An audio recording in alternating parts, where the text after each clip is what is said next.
My Jesus is a one-size-fits-all. He is the water of life, so that plumbers would understand. He is the light of the world, so that electricians would understand. He is the lily of the valley, so that florists would understand. Oh, wait a minute.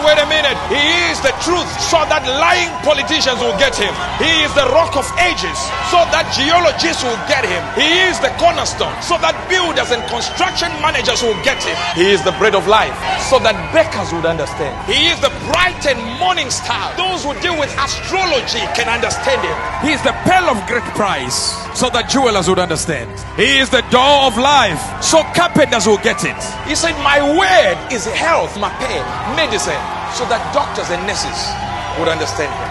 He is the word, so that grammarians will get him. He is the Alpha and Omega, so that scientists would understand he is the beginning and the end. They are somewhere in the middle there, so that linguists would understand he is the A and the Z. He is the peace, so that terrorists would understand. He is the life, so biologists can understand. His name is so uncomplicated, he called himself Jesus, God among us. Whatever you want God to do, I will do. A Good News World with Hubert Angel, provoking a reaction and always worth hearing.